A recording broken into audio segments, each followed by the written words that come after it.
Please put your hand together for my colleague, my friend, our community leader, friends of Fondation Felicite, Ankhobia. Please.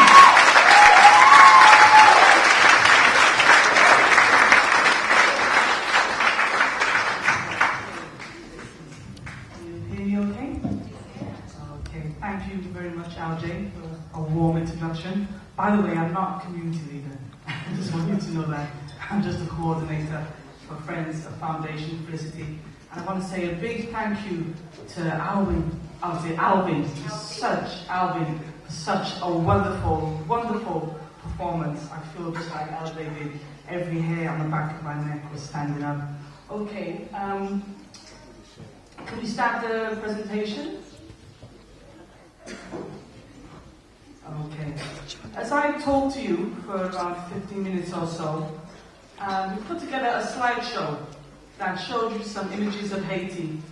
You used to see the poverty, and you'll see some images depicting that, but we want to give you a wider perspective of Haiti. A lot of people don't even realize that Haiti is in the Caribbean.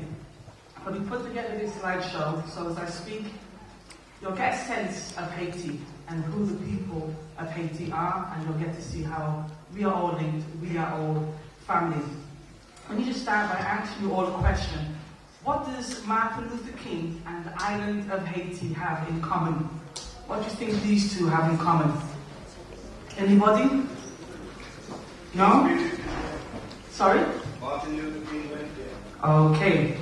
I'm not sure if you went there, but he had a strong link with the Caribbean. Martin Luther King wrote several of his books in the Caribbean. He had a strong link with Caribbean people. But as the world is being paid attention to Haiti this week, in remembrance of those 250,000 Haitian men and women and children who lost their lives in the 2010 earthquake, I was pondering, what would Martin Luther King say about Haiti today? And it is from this premise that I would like to spend the next 15 minutes with you to share what I think Martin Luther King would have to say about Haiti today, on what he would ask each of us to do. Martin Luther King Jr. once said, "Life's most persistent and urgent question is, what are you doing for others?" He believed that the values of society that we have, our individual values, were crippling his dream of a universal brotherhood. Because he says people were no longer standing up for social injustice. They weren't fighting against poverty. Everybody was focusing on their own little corner. So he called for us to have a revolution of our values, to have a revolution of our principles. And I think we've come to a stage as a people in our evolution where we are at a crossroads. There's a great cry, I think, for change out in our community and across the black world. But it seems that people are either unwilling to do what it takes to bring about a change, or they're unclear about what does it take to bring about change. In this country, in England, in the 1960s, the 50s, the 70s, our mothers, our fathers, our grandparents, they showed us what it takes to create change. They demonstrated values like courage, strong family, they had a very strong work ethic, they were looking out for each other, they were sharing and caring, working together, and they depended on each other. And they were very much devoted to the cause of social justice. I grew up in Wales, and I remember my mum and her friends taking to the streets when the National Front marched through our areas and says no black children could come out and play. My mum said, "Really?" And all of them took to the streets, sticks, bricks, you name it. They were defending their children. That's the kind of people that we come from. They were really devoted to social justice. They weren't out there robbing anybody, they weren't stealing, they weren't disrespecting people. They had a very deep sense of integrity and dignity. And they lived by the ethos of one for all and all for one. They had a love for something bigger than themselves, as they were concerned with what the future generations coming after them would have to face. They wanted our road to be easier. So like Dr. Martin Luther King, they made great sacrifices on our behalf to ensure that we could live with the chance and the opportunity to be the very best that we could be. And so they took responsibility for helping to bring about the change that they wanted to see. Dr. King was one of the mouthpieces of that generation. He was not the one who did all of the work, but he was the one who voiced the values of that generation for the world to hear. And believe me, his voice went beyond the shores of America, and the world sat up. Black people across the world at that time in history sat up and listened to Martin Luther King.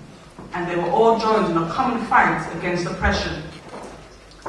Martin Luther King was working to create a universal brotherhood, and he believed that he had to go beyond the shores of America to spread that message.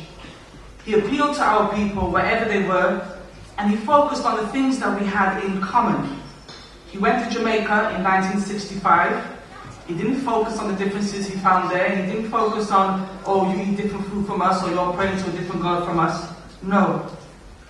And even though we had a different strategy to the Honorable Marcus Mosiah Garvey, respectfully, he went to the grave of Marcus Mosiah Garvey and he said, thank you for all that you did for our people in America.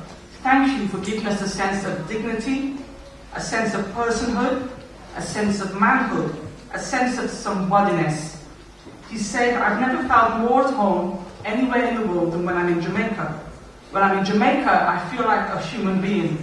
And I am proud to be amongst my brothers and sisters on this wonderful island. The earthquake of Haiti, the earthquake that took place last January, has now presented us with the opportunity to reach out our hands towards our family in Haiti and to show our love for our people in a way that would make Dr. King proud. He said the time is always right to do something. Not tomorrow, not 2 weeks. He said, it's always right, the time is always now when things have to be done. And he said, the greatest challenge facing all of us today is to somehow stand before the opportunities of the moment and face the challenges of the hour with creativity and with commitment and with determination. In the same way that we're being asked to help Haitian people, Haitians once made a sacrifice in history to liberate all black people throughout the world. Do you know where you would be today if it wasn't for Haitian people? At one point in the history of the Caribbean, when our ancestors were fighting against slavery, people came from all across the Caribbean, Jamaica, Barbados, Grenada, Trinidad, Martinique. They all came to Haiti to seek refuge and to fight in the war that would finally end slavery. Haiti was like a mother country for them at that time. You've been told, particularly from 2007 onwards, that it was the British people who ended slavery. And that is a lie. It was the Haitian people who ended slavery. If they didn't do that, slavery may never have ended, or may have even taken 200 odd years or so more to end. Not a lot of people know this, but if it wasn't for Haitian men and women, like Toussaint L'Ouverture, Jean-Jacques Dessalines, Henry Christophe, Saleh Blair, Cecile Fatimer, T. Mantami, who fought wars to end slavery on our behalf, they ensured that slavery had to end. They fought so that we could be free today, so that Haiti could be a safe haven for all black people who were persecuted in the world. That was their dream at the time. They wanted Haiti to be free, so if any of us were persecuted in the world, and if any of us experienced racism, we could go to Haiti and feel freedom and know what it was to live freedom. They, like Dr. King, grew up in persecution, and they knew what it was like to be denied basic human rights. They knew what it was like to not to be allowed to read, to grow up every day and to be spat on and beat down and kicked down just because of the color of your skin. But they used those dreams to make plans and to fuel action for change. Fortunately for us, they saw that it was a divine and sacred task to eradicate injustice. Theirs was not a mission of revenge, it wasn't about revenging people. And like Dr. King, they decided to take a stand, not only to free themselves, but to create a nation of true brotherhood and to demonstrate to the so-called civilized Western world what it meant to live in social harmony and prosperity. And the Haitians did that. If you take time to study Haitian history, after they were freed from slavery, you had people like King Henry Christophe who built over 300 schools and hospitals. Why don't we know about this? They were more prosperous than even when they were under the control of the French. Again, why aren't we told this? And so the Haitian people, they defeated 2 French armies. They made Britain suffer its largest loss in war today. 40,000 British men went down in Haiti due to the Africans who were fighting against them. Spain, they also got defeated twice in Haiti. And it was the bravery of Haitian men like Jean-Jacques Dessalines who refused to accept that he was born to be a slave. He had been taught as a young boy that he was to be the liberator of his people. And when the time came for him to do battle and to bring liberation to Haiti, he didn't ask, what is the world going to do for me? He didn't ask, what is in it for me, excuse me. He said, what can I do for my country and my people? Jean-Jacques Dessalines was the type of man he would take to the seas with his men. And any ship that was coming across the Atlantic carrying slaves, he would pay out of the financial coffers of Haiti. He would ensure every black person was taken off that ship and he would pay the ship captain. That's the kind of person that he was. And this helped to bring Haiti into poverty at that time. But he didn't care because he saw life as more precious than money. I think this man deserves to be on the wall or in the home of every black person. He was the first black man in the West to become an emperor. He was a builder as well as a warrior. And his wife, who we've named our non-profit organization after, Friends of Fondation Felicite, his wife, Empress Felicite, she was the first black woman to be crowned an empress. She grew in slavery and she became an empress. Why aren't these stories put in books for our children to know about these remarkable people? She died at the age of 110. This is the kind of people that we come from. Not all this MTV culture they're pushing at us today. This is the kind of people that we come from. This is the stuff that we come from. It was the Haitian Revolution that showed the world at the time that we are sovereigns, in control of our own destiny, and that no man has the right to take that away from us. And even back then, Dr. King, just like Dr. King, those great men and women were fighting for a new world order based upon the brotherhood of man and equality and a fair chance for all to attain to happiness, prosperity, all of these things that are ours by nature, that have been given to us by our Creator, which no one has the right to take from us. They weren't sitting down and complaining and waiting for someone to come and do the work for them. They were active in creating the world that they wanted to live in. The Haitian Revolution became an inspiration to all oppressed peoples of the world. The Haitian success showed that we have within us the ability and the power to overcome the greatest of odds. It shows what we can do when we pool our resources together, because collectively we stand a greater chance to overcome adversity. And let me tell you, when the Haitians won the revolution at that time, it had such a massive impact in the world, because they defeated the powers of the world who said, you're black, you're nothing, you're not going to amount to nothing, you can't touch us. And so it sent out a shockwave across the world that Haiti had defeated the mighty nations of Europe. Haiti is the only country in the history of mankind today to have freed an entire country. Some of us come from Caribbean islands where they also had revolutions, but they were able to get a piece of the island. For Haiti, it was different. They took the whole country and told the oppressors, get out, don't come back. You're not allowed in our country again because you're murderers, you're destroyers. The US government at that time spent close to $1 billion to ensure that no slave in America, they hoped, would know about the Haitian Revolution. You can imagine in 1804 what $1 billion was like. $1 billion, if you have to calculate that in today's currency, I'm wondering if we would even go beyond trillions.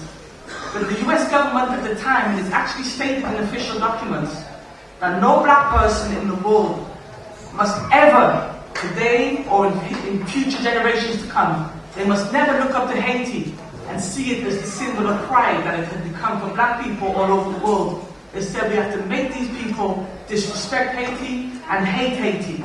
We can't afford them to see Haiti as a symbol of pride, because everyone's going to start doing what Haiti did, and they're going to start kicking us out all across the Caribbean, all across Africa. So we have to do something. And the European governments joined the American government in support of this. Hence the negative portrayal of Haiti and its religious system. You'll see some images coming up soon, where I remember as a child watching anything to do with Haiti, I was just so frightened. I thought Haitian people were so frightened that they could just look at you and you just drop dead. And I thought that they were evil and wicked people.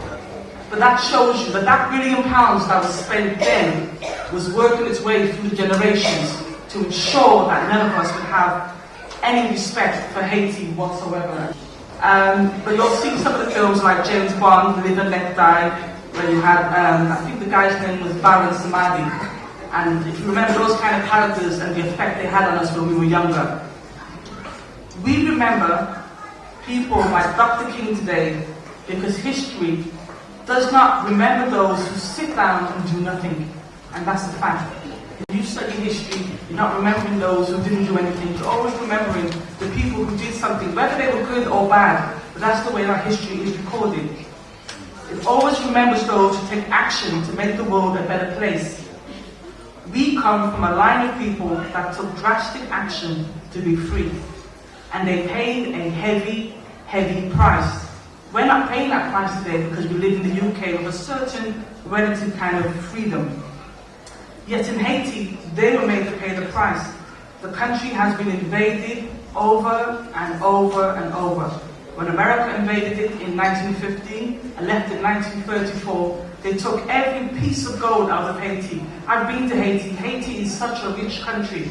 Gold, diamonds, you name it, Haiti has it. They've just found oil in Haiti.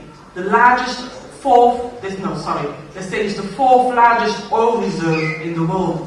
Why is it then in such poverty? Well, our brothers and sisters of Haiti are in such poverty because they dared to take the chance for freedom.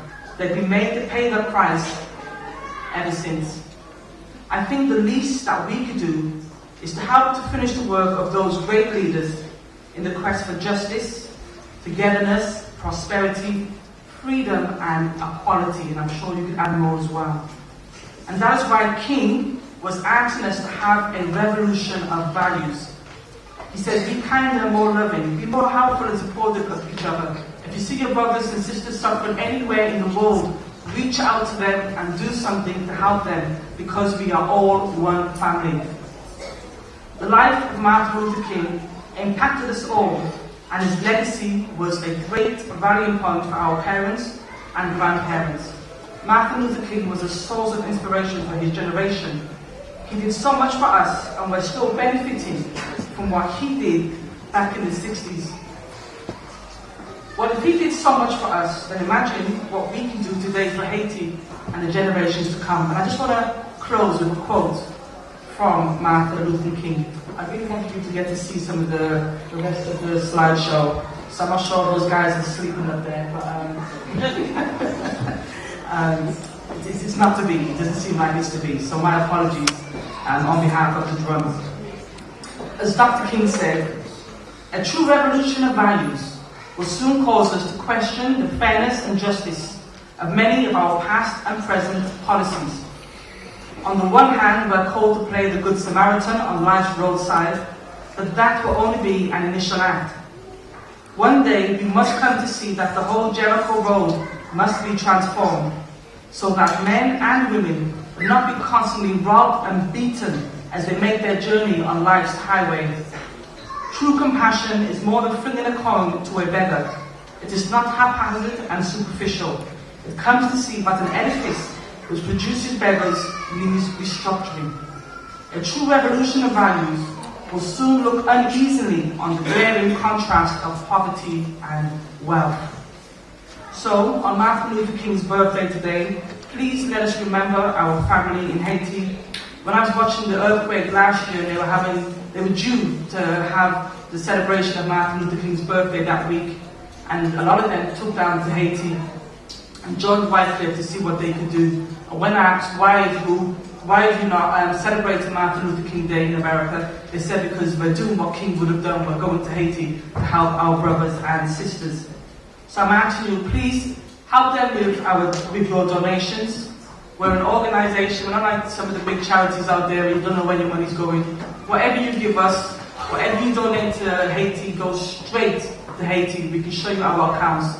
Everything goes straight there. There's no middle person. But also, let's work so that they do not have to suffer through the poverty that has inflicted this natural disaster. I've been to Haiti, I've been to Africa, and believe me, Africa has nothing on Haiti when it comes to poverty. And that's when you look at it, it's so unjust, it's so wicked to know that nations like Canada, America, France have worked so hard steadily over the years to destroy that country because they're trying to destroy any idea of success in our minds. So we can never look back at the period of slavery with pride. I never look at slavery with shame. I never hold my head down when I think of slavery. I always hold my head up because I know the kind of people I come from and I know what they did to be free. So please take action today, and as Barack Obama said, be the change that you want to see in the world. You have to be the change you want to see in the world. If you want more justice, you have to be, live and demonstrate justice and help others to get their justice. Thank you very much.